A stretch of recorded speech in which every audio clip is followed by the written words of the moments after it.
Alright, here I am once again.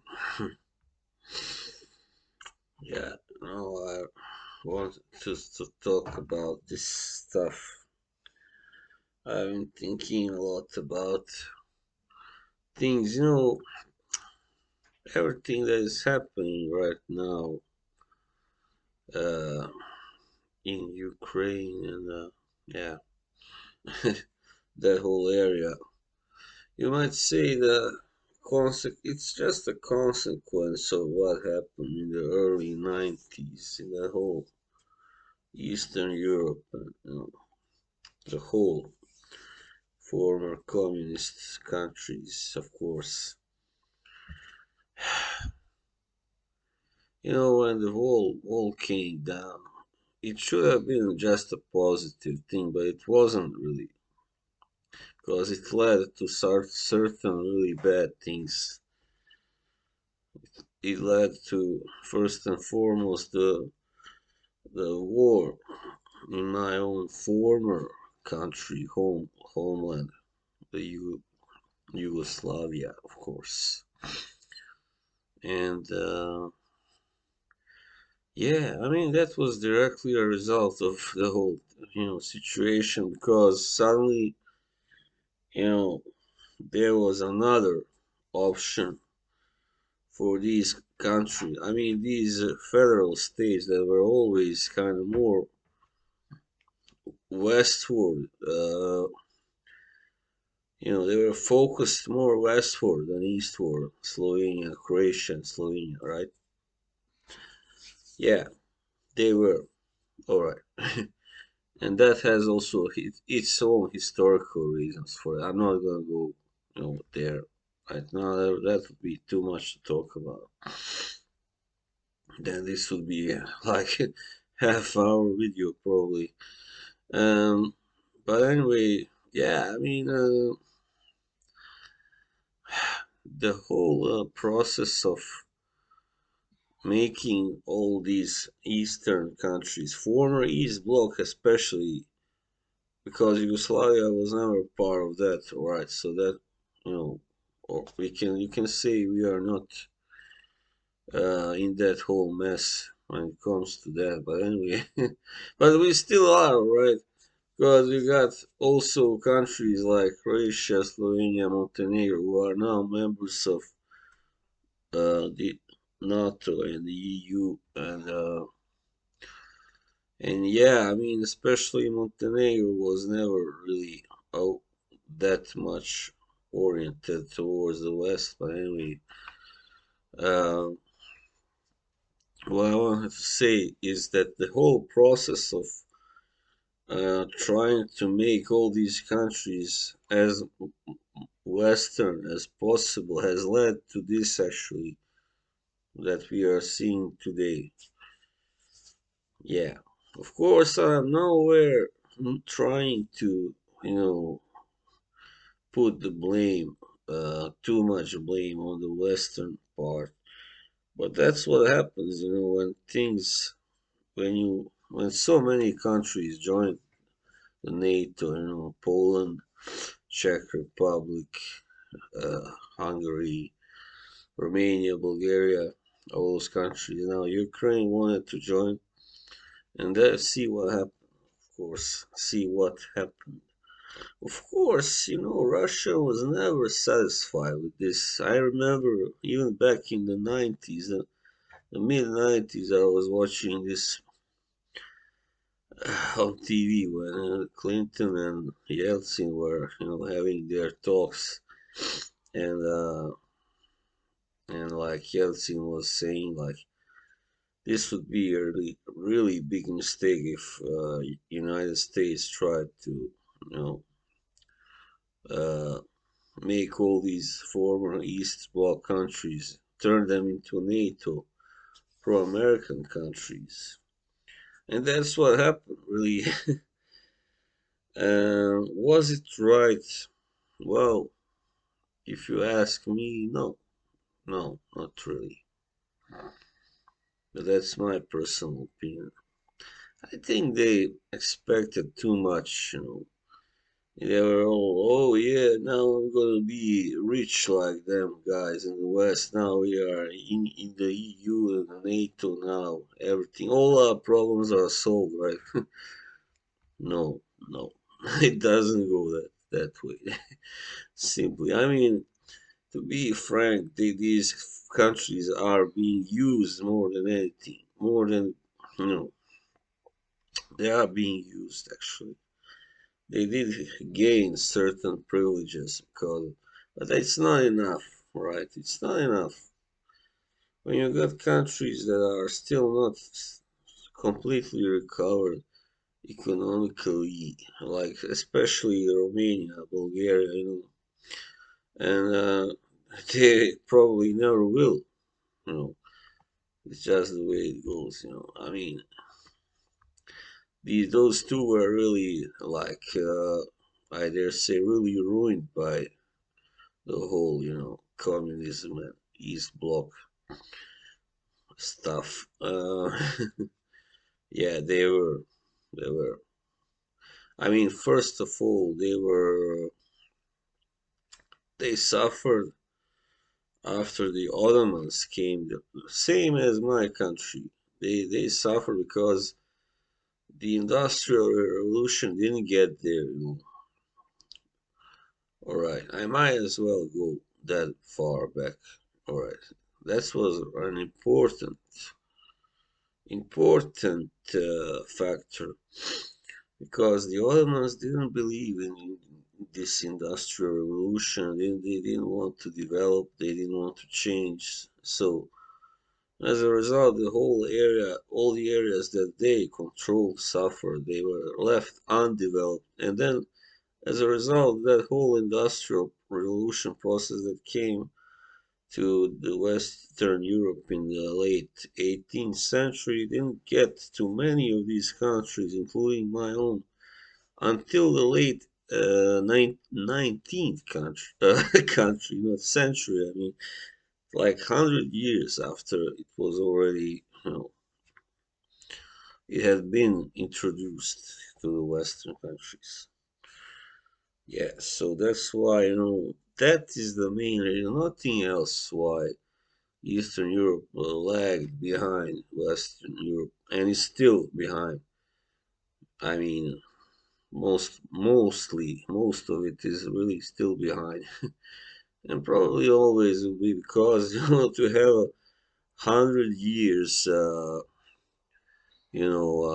advantage. Wow, how can you even that out? It doesn't go, just isn't possible to be behind. Like to have 100 years head start. Of course, they are so far ahead. You know, these countries like UK, Germany, France, whatever, Italy also. And yeah, but anyway, that's what happened. That's why those countries were and are still struggling, like Bulgaria, Romania. Because I'm not mentioning my part because it's not still not in the EU or NATO, only Croatia and Slovenia, but they are something else. They were always kind of, first of all, they were not really under the Ottomans. Only a small part of Croatia was for a while, only for like 50 years or something.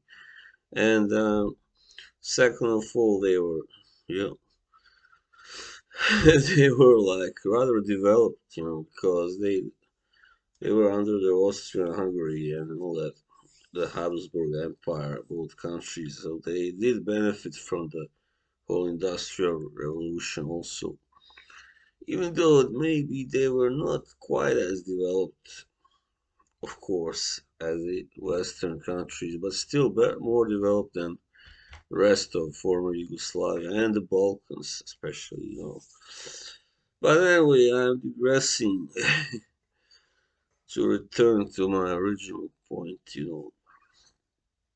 why it was a bad idea to make all these countries.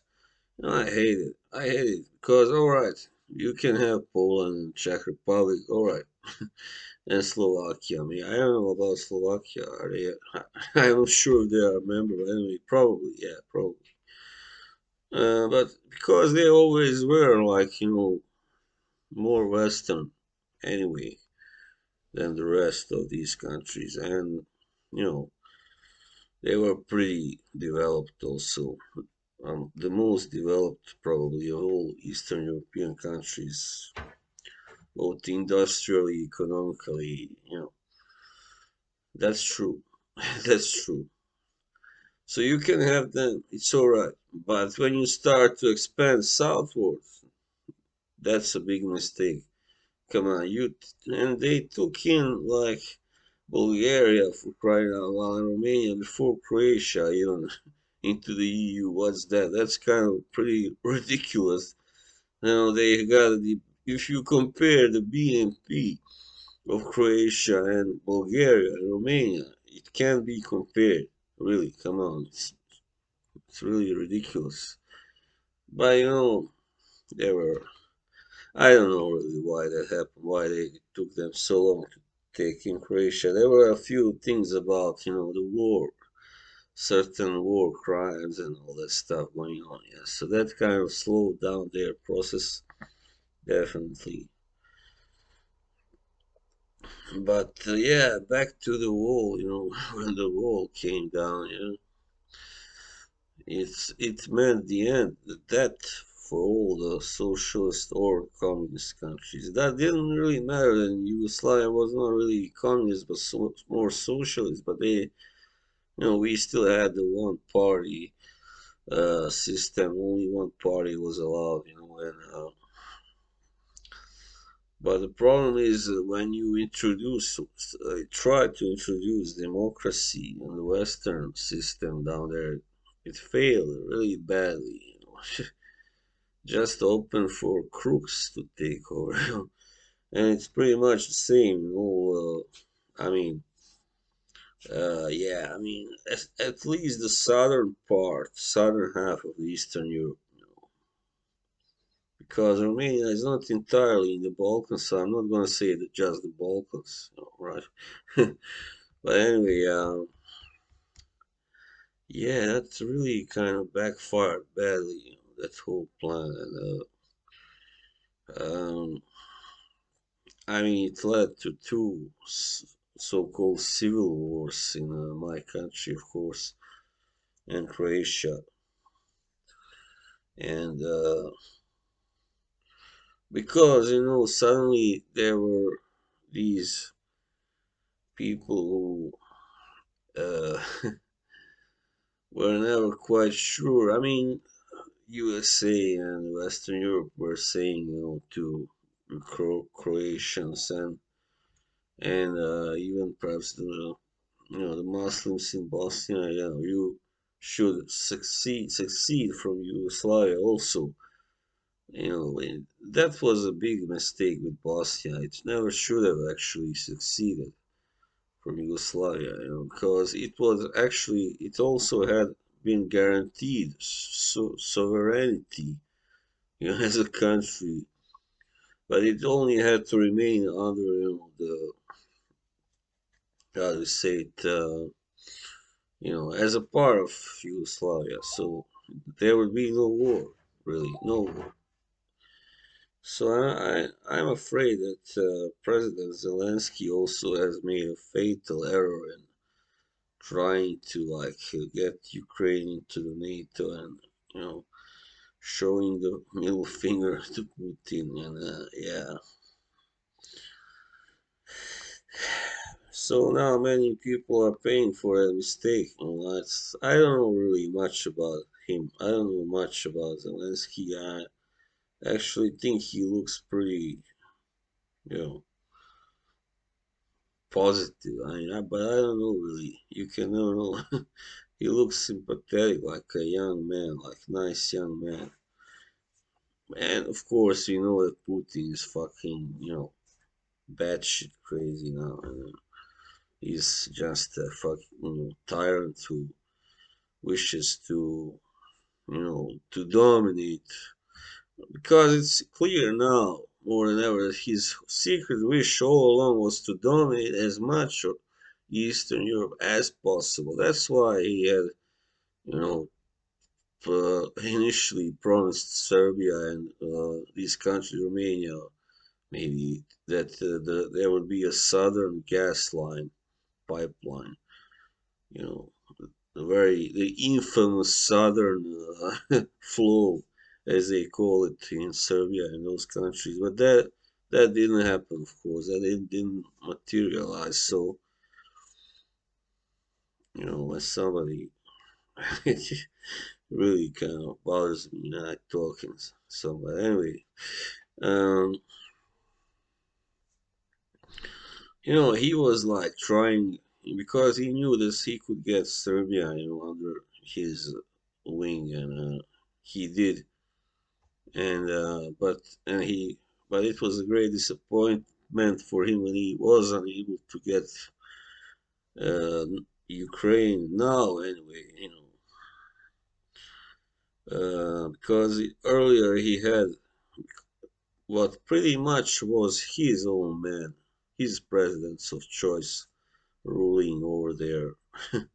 But now there came another, completely another type of president, who was really totally unwilling to submit, to stay like almost a vassal of Russia. So, but that's dangerous. Of course, it's admirable, but it's dangerous. So yeah, in the end, I don't know really. Uh,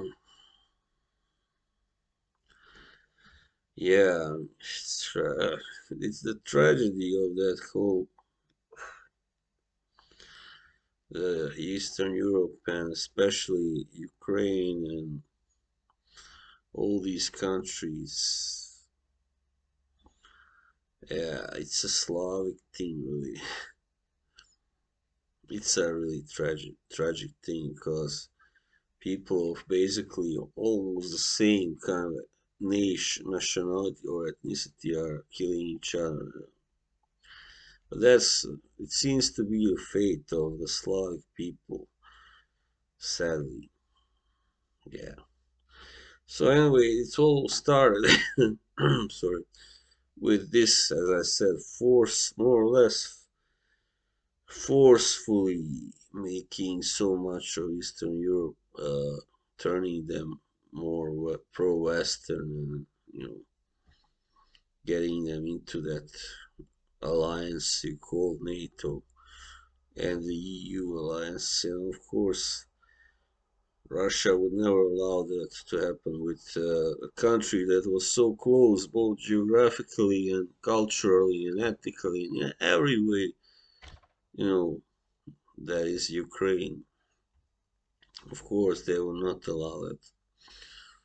So that was kind of irresponsible, I would say, of both Zelensky and Biden and NATO, to push for that, you know, Ukrainian entry into NATO. But now it's too late, so now they have to face the consequences of that. And yeah, I mean, but hopefully it will lead to something good because guys like Putin really need to go. Really need to go. Really, the world cannot really take any more of their bullshit. That's simple as that. And I get so pissed at people who defend him. And, I have no time for such people. Just get out of my sight. Just go check on, read up, son. Read up, sonny. All right. Get your facts right, right? That's my message to all of you who defend that guy. All right. So long.